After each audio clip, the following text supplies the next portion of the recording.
Welcome to Heartwise Tarot, and today we have a collective reading for the new moon in Aries.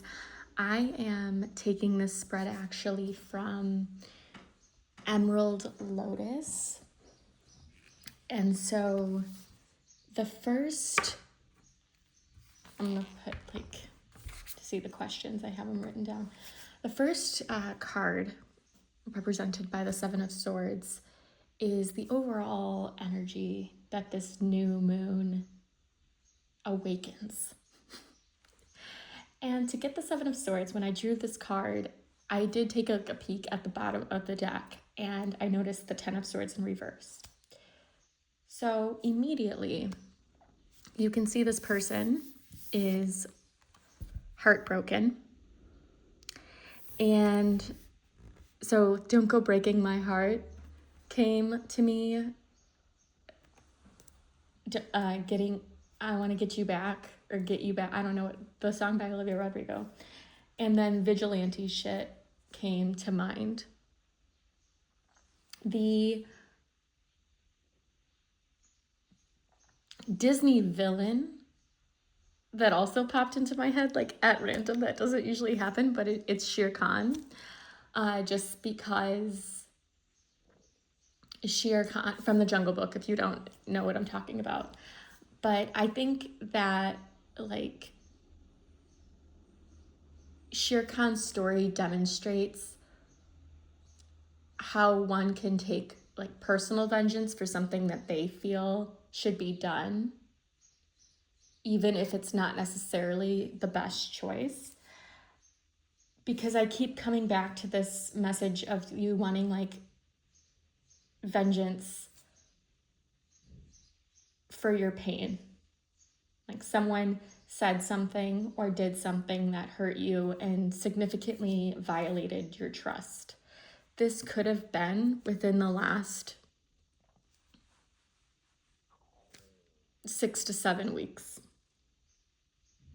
or 6 to 7 days. Like, within, it could have been like something that you've been simmering on, or something that like recently transpired. This could also be like a breakup or a divorce that is messy and you're navigating a lot right now.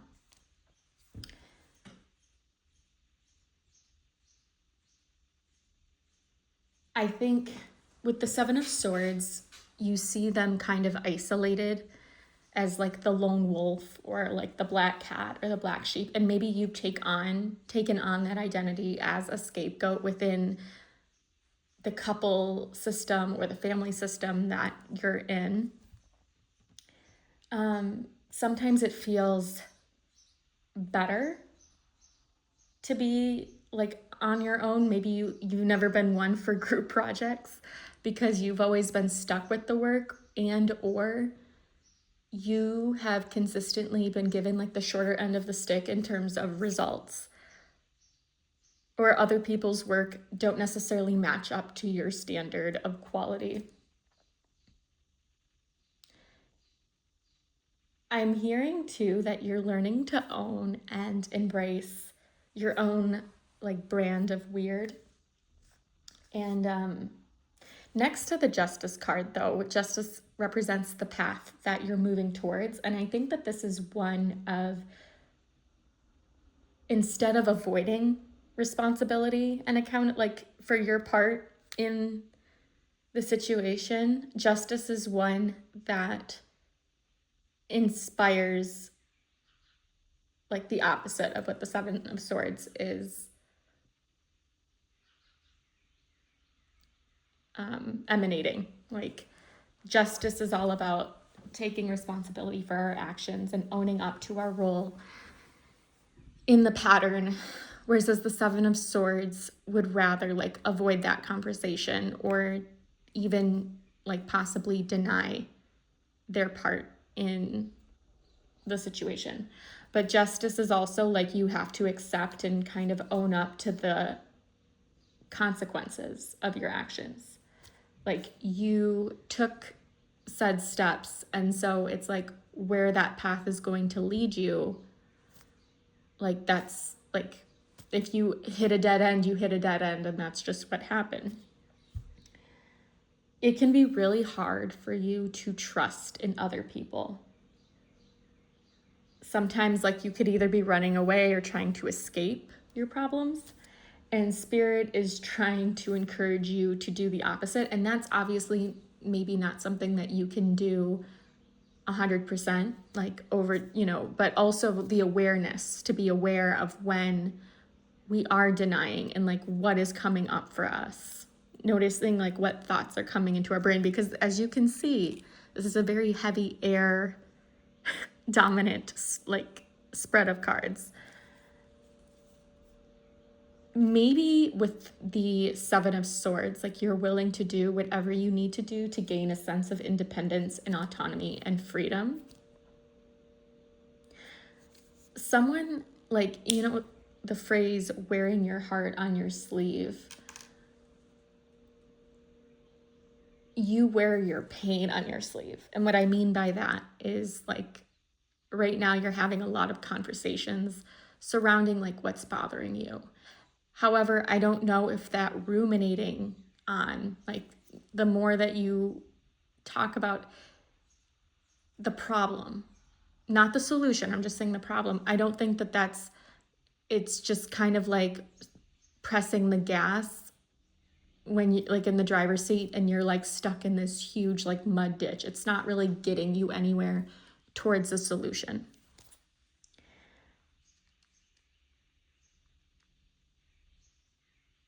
You might have inadvertently contributed to others' pain without awareness. Like maybe you said something bluntly or in a harsh way, possibly like when you were flooded or emotionally dysregulated, but it hurt somebody's feelings.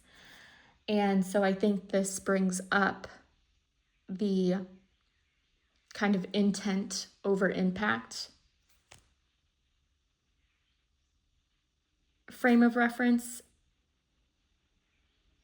I'm just like, this is like generally like what's come up. I'm not really following the path of cards, by the way. You don't have to believe every word or every thought that pops into your brain, and not every thought has the same value. Okay, so this new path, justice, like karma, that's another song on Midnights. But taking accountability again for your actions, we had that down.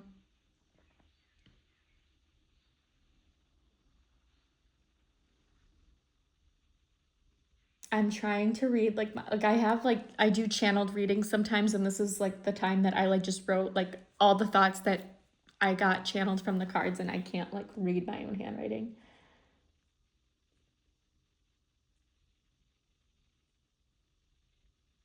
Oh, thinking, I guess, more like trying to like not think in black and white or like catastrophe, or just noticing like distortions in your thought patterns, I guess, becoming more aware of like what the thoughts, like where the thoughts are coming from, and like, is this all or nothing thinking, or could this possibly be an overgeneralization? I think we're starting to become a little bit more observant, not necessarily critical, but just more intentional in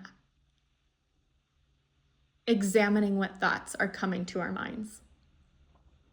Because like the Seven of Cups and the Seven of Swords, like this is like the emotional analysis paralysis, and then this is like the thought, the ego, and then I think this is like the Justice and the King of Swords. It's like, okay, so like what are we doing? What are we thinking about this?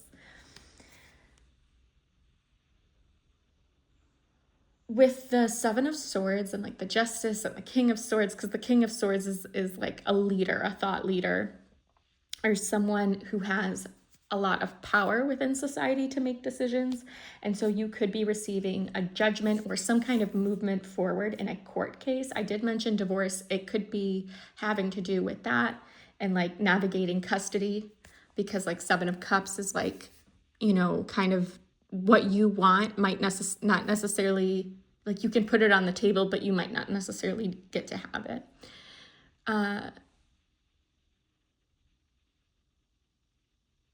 But this court case, this movement in this court case is bringing you more options, or it brings you closer to what you want or what you've been wanting, which, you know, is justice in your case.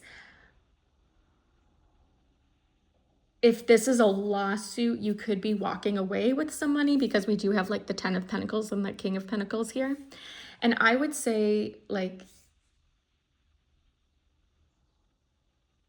this is going to open doors for some of you. Like, truly, you've been like fighting the long fight. Another possible interpretation I had of this is like the King of Swords and the Seven of Swords and the Justice. Like, there's some, especially with the 10 of Swords in reverse, there could be like conflict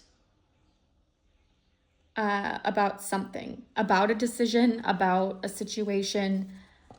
This could have to do with family, because like the 10 of Pentacles, excuse me, and the King of Swords, like this could be a father or a father figure, a father-in-law, an uncle, maybe a mentor who has taken like that father figure quality.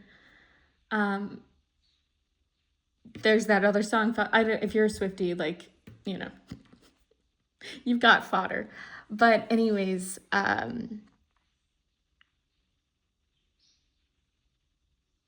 whether like there is conflict with either like a family or a friend or a father figure or whatever, it's just, I think it's mentally draining. There are like other frames of reference that we can use, or there's other frames of reference, yes, we can use in developing new support systems and like identifying chosen family and people that like you can depend on. That I think in turn will facilitate the creation of a calmer environment, which in turn leaves you feeling a little bit more safe and regulated.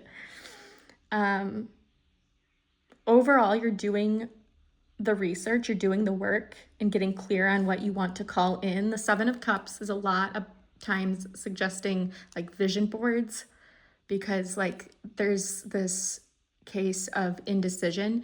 You could also be like planning something, like planning a surprise party for someone, or like a significant, like a milestone party, right?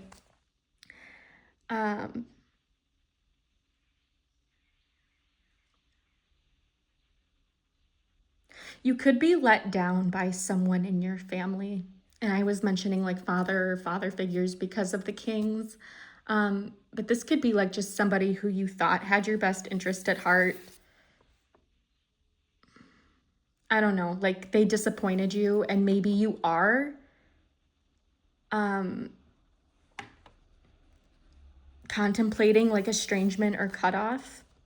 I'm not telling you what to do in any way, shape, or form. I just want to say that. I'm just picking up what's down.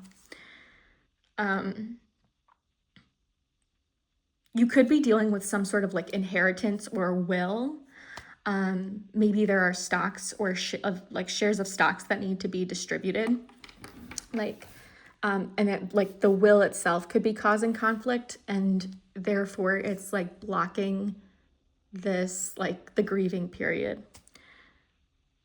The King of Pentacles in reverse and the 10 of Pentacles in reverse is like what you're supposed to release from the past.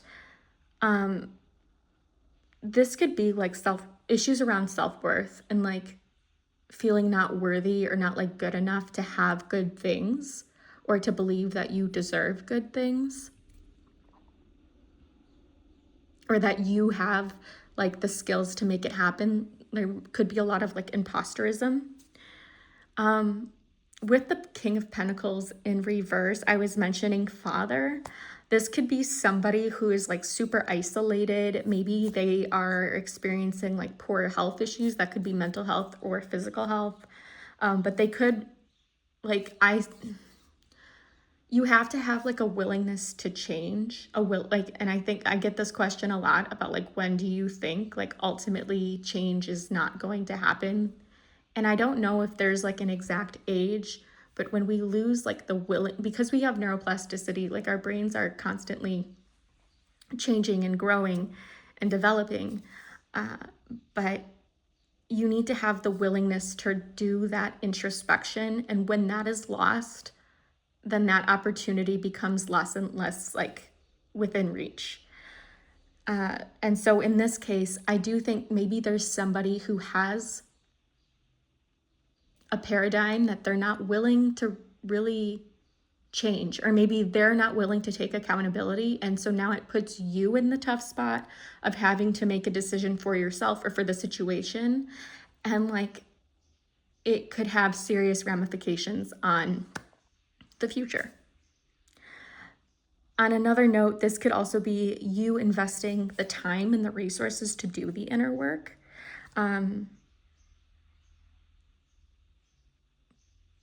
To improve like your financial situation by increasing your financial literacy, going on YouTube, because 7 is very much connected to the internet. But like books, reading books, finding YouTube videos, like mentors. This could be like people on YouTube. It doesn't necessarily have to be a formal boss or mentor that you know of.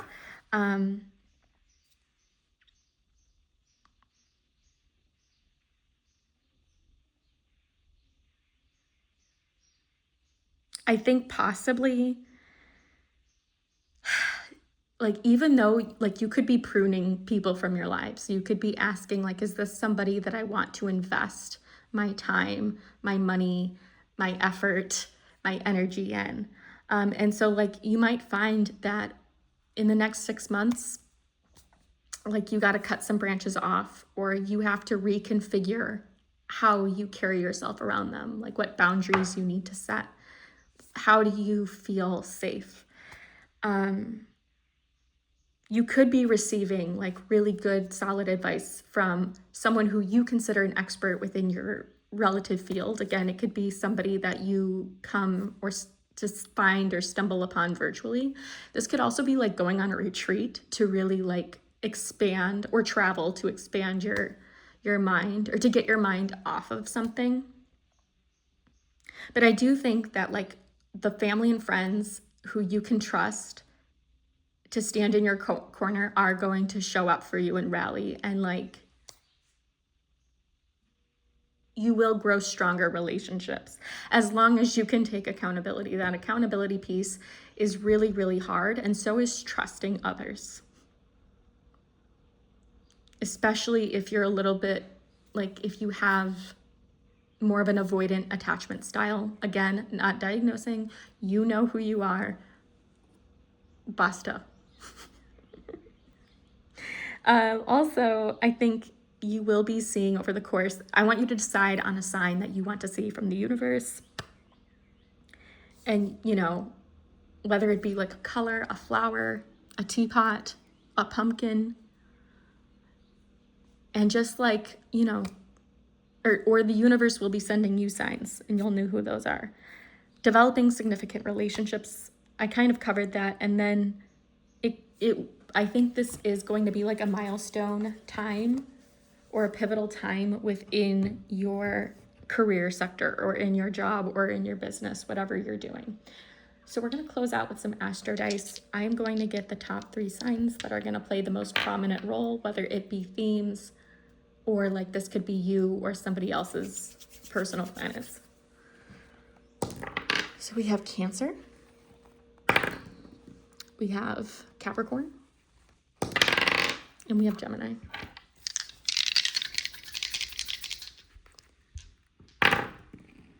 We have Pluto, which is the card of transformation, in the first house. So your like whole identity could be shifting. And Pisces, which brings the whole like spiritually guided element. But also like Pisces is the fish. And if you notice, like in the traditional with the fish, like you can kind of camouflage who you are based on your surroundings and who's with you. But I think like you're putting yourself first. You're putting yourself in new situations that are going to challenge your comfort zone. You are really undergoing like a spiritual transformation. Okay, like you could be having like a dark night of the soul kind of situation. If you are Pisces rising, this could be happening, like the new moon will be hitting your second house of finances. And we were talking a little bit about finances, but you could be manifesting like a whole new world. You have more power than you realize. That is what I'm going to say. Thank you so much for tuning in, and I will see you in a video soon. Ciao, ciao for now.